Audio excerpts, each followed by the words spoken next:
शांति। आज 21 मार्च 2023 की बाबा की साकार मुरली है। मुरली के महावाक्य हैं, मीठे बच्चे, भगवान आया है सभी भक्तों को भक्ति का फल, मुक्ति, जीवन मुक्ति का ठिकाना देने। तुम भक्त से अभी वारिस यानी बच्चे बने हो। प्रश्न है, तुम बच्चे किस स्मृति में रहो तो दिल में खुशी के ढोल बाजे बजते रहेंगे। उत्तर है, सदा स्मृति रहे कि मोस्ट बिलवेड बाबा आया है हमें विश्व का मालिक, शाहों का शाह बनाने। हम अभी सूर्यवंशी राजा रानी बन रहे हैं। बाबा हमें 21 जन्मों के लिए एवर हेल्दी वेल्दी बना रहा है। हमारे सतयुगी राज्य में सब चीज़ें फर्स्ट क्लास होंगी, तत्व भी सतो प्रधान होंगे। आत्मा और शरीर दोनों गुलगुल यानी फूल समान होंगे। इसी स्मृति से दिल में खुशी के ढोल बाजे बजते रहेंगे। ओम शांति। बच्चे जानते हैं कि बाप परम धाम में रहने वाला है। वह बाप खुद बच्चों को कहते हैं, अब तुम भक्त नहीं हो, अभी तो तुम भगवान के बच्चे हो। भक्त भगवान को ढूंढते रहते हैं। भक्तों को भगवान नहीं कह सकते। भक्त अनेक हैं, भगवान एक है। अब भक्त मनुष्य हैं तो ज़रूर भगवान को भी मनुष्य रूप में आना पड़े। गाया जाता है, भगवान घर बैठे आते हैं। किसके घर? मनुष्यों के घर। भगवान को ज़रूर मनुष्य रूप धारण करना पड़े। निराकार परमपिता परमात्मा एक है, भक्त अनेक हैं। सभी मनुष्य इस समय भक्त हैं, भगवान को याद करते हैं, समझते हैं कोई समय भगवान को आना ज़रूर है। वह है स्वर्ग का रचयिता, तो ज़रूर एक ही होगा ना, अनेक तो नहीं हो सकते। भगवान आकर मनुष्य रूप में भक्तों को समझाते हैं। आधा कल्प तो मुझे याद करते हैं। ड्रामा अनुसार ज़रूर भक्ति मार्ग में याद करना ही है। फिर मैं भगवान मनुष्य का रूप धरकर भक्तों के पास आता हूँ। भक्त भी मनुष्य हैं तो हमको मिलना भी मनुष्यों से ही है। ज़रूर मनुष्य का रूप धारण करना पड़े, कोई कच्छ मच्छ का नहीं। बाप कहते हैं, मैं आकर बच्चों को अपना परिचय देता हूँ। मेरा पार कोई पा न सके, इसलिए मैं ही आकर अपना परिचय देता हूँ कि मैं आया हुआ हूँ। तुम बच्चे जानते हो, बाप मनुष्य तन लेकर आते हैं। वह भी समझाते हैं कि मैं किस भक्त के तन में प्रवेश करता हूँ। यह यानी ब्रह्मा है सबसे बड़ा भगत। एक तो भक्त नहीं है, जो भी पुराने भक्त हैं उनका हिसाब बताते हैं। वही प्राचीन देवी देवता जो सतयुग आदि में थे, फिर वह भक्ति मार्ग में आते हैं तो भक्ति शुरू कर देते हैं, तो वह हुए सबसे पुराने भक्त। उन्होंने ही पूरी भक्ति की है। वही आए हैं भगवान से मिलकर देवी देवता पद को प्राप्त करने, फिर आकर सम्मुख मिलते हैं। तुम जानते हो, हम भक्त थे, सारी दुनिया भक्त है।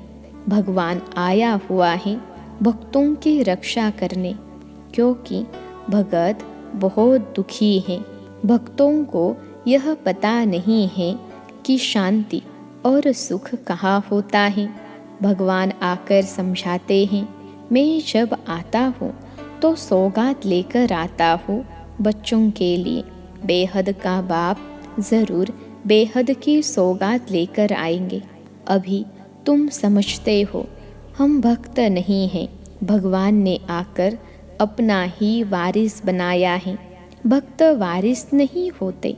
वह ऐसा नहीं समझते कि हम बच्चे हैं, बाप से हमको वर्षा लेना है। वह तो सर्वव्यापी कह देते हैं तो फिर भगवान कहाँ से आए।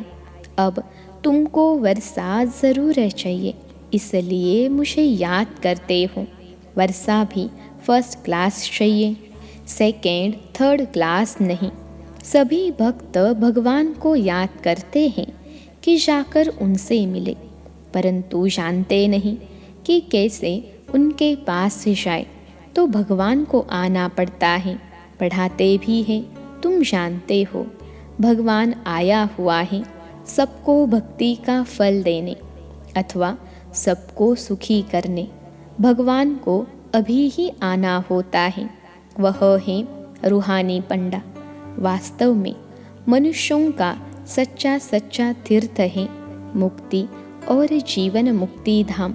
स्वर्ग में रहने वाले देवताओं के जड़ चित्र यहाँ हैं। उन जड़ चित्रों पास जाते हैं यात्रा करने, वह हो जाती है जिस्मानी यात्रा। देलवाड़ा मंदिर में व जगत अम्बा के पास यात्रा करने जाते हैं, वह है भक्ति। भगवान आकर इन यात्रा के धक्कों से छुड़ा देते हैं। भगत भगवान को मिलते हैं तो भगवान भक्ति के दुखों से छुड़ाकर ठिकाने लगा देते हैं। बाप कहते हैं जो भी सब धर्म वाले हैं सब मनुष्य मात्र को अभी ठिकाने लगाने आया हूँ। असुर ठिकाना है मुक्ति जीवन मुक्ति धाम। सभी को अपने धाम व स्वर्ग धाम में ले जाते हैं। तुम बच्चों की बुद्धि में है, बाबा परम धाम से आया हुआ है। आत्मा ही चाहती है कि हम भगवान के पास से जाए। याद कौन करते हैं? आत्मा याद करती है इन ऑर्गन्स द्वारा। बाप कहते हैं अब तुमको देही अभिमानी बनना है। तुम्हारी बुद्धि में ज्ञान टपकता रहता है। बरोबर ड्रामा अनुसार बाबा आया हुआ है। बच्चों को रावण के दुख से छुड़ाकर अपने साथ ले जाएंगे। गाइड बनकर आए हैं। तुमको रूहानी तीर्थों पर जहाँ जाना है वहाँ से फिर लौट कर नहीं आना है। यहाँ तो है अल्पकाल के लिए जिस्मानी तीर्थ। यह जड़ तीर्थ बंद हो जाते हैं, फिर तुम सभी तीर्थों पर जाते हो। सच्चा तीर्थ एक है मुक्ति धाम, दूसरा है जीवन मुक्ति धाम। उन सभी तीर्थों पर जाने लिए भी भगत जिस्मानी तीर्थ करते रहते हैं। बरोबर जिस्मानी तीर्थ जन्म जन्मांतर करने बाद फिर उनसे छूटकर हम रूहानी तीर्थों पर चले जाएंगे। फिर यहाँ मृत्यु लोक में आना ही नहीं है। मुक्ति धाम में जाकर बैठेंगे, आना जाना बंद हो जाएगा। फिर स्वर्ग में जाएंगे तो वहाँ आना जाना होता रहेगा। स्वर्गवासी बन जाएंगे। तुम जानते हो कि बाबा हमको स्वर्गवासी बना रहे हैं। हम तैयारी करते हैं स्वर्ग में जाने की। दुनिया में तो किसको पता ही नहीं है, बिल्कुल बुद्धू है। शास्त्र आदि पढ़ने से भी कोई फायदा नहीं। अभी की भेंट में तो ऐसे ही कहेंगे, अल्पकाल के सुख को ज़रा सा कहेंगे। जास्ती मिठाई और जरी यानी थोड़ी मिठाई में फ़र्क तो है ना। अभी तुम समझते हो हम तो सूर्यवंशी राजा रानी बनते हैं। वह आशा रखते हैं बहुत धनवान बने। संपत्ति तो ज़रूर चाहिए, तब तो सुख होगा। संपत्ति के साथ फिर हेल्थ भी चाहिए। हेल्थ वेल्थ है तो सुख बहुत है। इस दुनिया में हेल्थ वेल्थ दोनों मिल नहीं सकती। एक जन्म के लिए एक मनुष्य के पास यह नहीं हो सकती। वहाँ तो तुम सब 21 जन्मों के लिए हेल्दी वेल्दी रहते हो। वहाँ तो अनादि आदि हर चीज़ की बहुत सस्ताई होगी। पैसे की तो दरकार ही नहीं होगी। पैसे बदले अशरफिया देते होंगे और चीज़ फर्स्ट क्लास होगी। तत्व भी सतो प्रधान बन जाते तो उनसे माल भी बहुत अच्छे बनते होंगे। खाने आदि में कितना मज़ा होगा। अभी तुम्हारे दिल में ढोल बाजा बजना चाहिए। मोस्ट बिलवेड बाप आए हुए हैं। कहते हैं मैं तुम्हारा मोस्ट बिलवेड बाप हूँ। 63 जन्म तुमने याद किया है। ज़रूर बिलवेड हैं तब तो याद करते हैं ना। मनुष्यों को तो कुछ भी पता नहीं। बाबा हमको शाहों का शाह, स्वर्ग का मालिक, विश्व का मालिक बनाते हैं। देवी देवताएं विश्व के मालिक हैं ना, परंतु उन पर भी झूठे कलंक छोटेपन से ही लगा दिए हैं। कितनी झूठी बातें लगा दी हैं। माया बिल्कुल ही 100% नॉनसेंस बुद्धि बना देती है। यह भी ड्रामा का खेल है। तो अब मोस्ट बिलवेड बाप कहते हैं मुझे पूरा याद करो तो तुम्हारे पूरे विकर्म विनाश हो। गुलगुल यानी फूल बनो। आत्मा गुलगुल होगी तो शरीर भी ऐसा अच्छा मिलेगा। त्वमेव माता च पिता, यह किसकी महिमा है।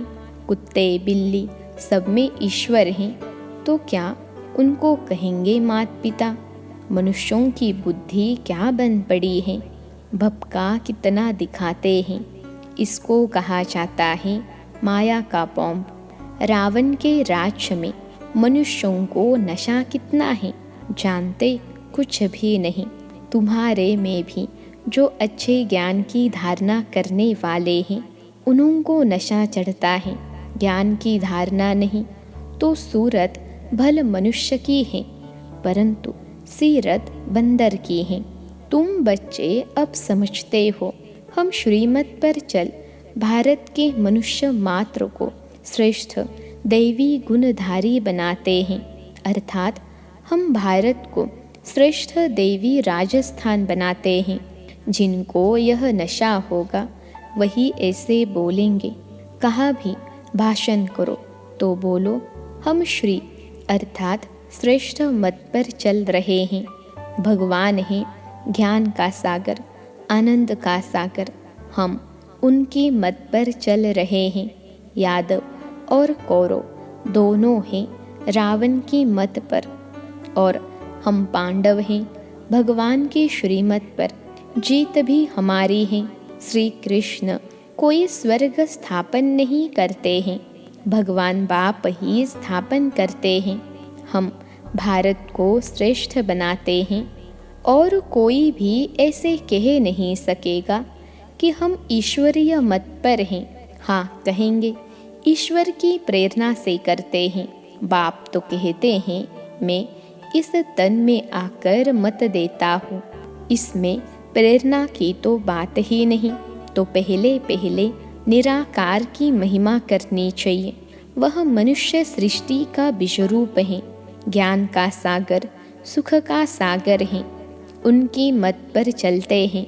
वह हमारा बाप है, परम धाम में रहने वाला है, स्वर्ग का रचयिता है। जो जानता होगा वही महिमा करेगा। सारे सृष्टि को पावन बनाने वाला तो एक ही होना चाहिए, अनेक थोड़े ही होने चाहिए। तो सिवाय हमारे बाकी सब हैं रावण की मत पर। हम श्रीमत से भारत को फिर से दैवी राजस्थान बना रहे हैं। यह अनेक धर्म सभी विनाश होने हैं। हम जो बीके हैं हम सभी ने यह प्रैक्टिकल अनुभव किया हुआ है। हम प्रजापिता ब्रह्मा के बच्चे हैं, हो तुम भी, परंतु हम प्रैक्टिकल में अब हैं। फिर भक्ति मार्ग में गाया जाएगा। परम पिता परमात्मा ने ब्रह्मा द्वारा मनुष्य सृष्टि रची। वह समझते हैं शायद फट से देवता बन गए, परंतु नहीं। ब्रह्मा द्वारा पहले ब्राह्मण रचे, फिर वर्णों में ले आना चाहिए। कहानियाँ सुनाने व ड्रामा आदि से कोई फ़ायदा नहीं। एकदम बाप की शिक्षा बतानी चाहिए। बाप हमको क्या कहते हैं, हे मीठे बच्चे, हे आत्माएं, सारी सभा में कहना चाहिए, हम श्रीमत पर चल रहे हैं देवता बनने के लिए। वह हमको राजयोग सिखाते हैं। गीता का भगवान भी वह निराकार ही हैं, साकार में आते हैं। प्रजापिता ब्रह्मा के मुख से यह ब्राह्मण ब्राह्मणियाँ निकलते हैं।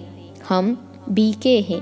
परमपिता परमात्मा ने हमको ब्रह्मा मुख से रचा है। हम शिव बाबा के पोत्रे हैं। बीके का परिचय देना चाहिए। तुम भी सब आत्माएं शिव के पोत्रे प्रजापिता ब्रह्मा के बच्चे हो। अभी फिर से यह नई रचना हो रही है, ऐसे समझाना चाहिए। जो समझे बरोबर, हम भी शिव के पोत्रे ब्रह्मा के बच्चे हैं। हम उनके बने हैं, इसलिए हमारा नाम है ब्रह्मा कुमार कुमारिया। कल्प पहले यह ब्राह्मण से देवता, फिर क्षत्रिय, वैश्य, शूद्र बने थे। अब फिर ब्राह्मण बने हैं। ऐसे ऐसे अच्छी रीति चक्र का राज बुद्धि में बिठाना चाहिए। पहले तो बाप का पूरा परिचय देना चाहिए। बाप ने हमको सुनाया है, फिर तुमको सुनाते हैं। यह ड्रामा का चक्र कैसे फिरता है, चक्रवर्ती राजा कैसे बनना होता है, यह नॉलेज है। इसमें कोई हथियार पावर नहीं है। वर्ल्ड की हिस्ट्री ज्योग्राफी को तो ज़रूर मनुष्य ही जानेंगे ना। मनुष्य सृष्टि का चक्र कैसे फिरता है, यह ज़रूर जानना चाहिए। हम बाप से सुनते हैं तो चक्रवर्ती राजा बनते हैं। तुमको भी बेहद के बाप से सुख लेना है तो पुरुषार्थ करो। बेहद का बाप है ही स्वर्ग का रचयिता, उनसे बेहद का सुख मिलता है। तो क्यों नहीं बेहद के बाप को याद करना चाहिए। लौकिक बाप के वर्षे से राजी नहीं होते। हम बेहद के बाप से 21 जन्म सुख पाते हैं। बाकी तो सब है भक्ति मार्ग की सामग्री। तुम कहते हो शास्त्र आदि अनादि हैं, परंतु यह सब होते हुए भी अब तो कलयुग आकर हुआ है। दुनिया पतित बनती जाती है। फायदा तो कुछ भी नहीं हुआ है। अभी बाप खुद आए हैं। हम उनके पुत्रे ब्रह्मा के बच्चे ब्राह्मण हैं। वास्तव में तो वह तुम्हारा भी बाप है। ऐसे ऐसे अच्छी तरह से समझाओ तो वह भी पानी हो जाए, यानी पिघल जाए। अच्छा, मीठे मीठे खिलते बच्चों प्रति माता पिता बाप दादा का याद प्यार और गुड मॉर्निंग। रूहानी बाप की रूहानी बच्चों को नमस्ते। हम रूहानी बच्चों की सिखिलते रूहानी माता पिता बाप दादा को याद प्यार, गुड मॉर्निंग और नमस्ते बाबा नमस्ते। धारणा के लिए मुख्य सार पहली पॉइंट है, रूहानी यात्रा पर तत्पर रहें। याद से आत्मा और शरीर दोनों को गुलगुल यानी फूल समान बनाना है, विकर्म विनाश करने हैं। दूसरी पॉइंट है, हम डायरेक्ट ईश्वर की मत पर भारत को श्रेष्ठ मानव मात्र को दैवी गुणधारी बनाने की सेवा के निमित्त हैं। इस स्मृति में रहना है। आज का वरदान है, सूर्यमुखी पुष्प के समान ज्ञान सूर्य के प्रकाश से चमकने वाले सदा सम्मुख और समीप भव।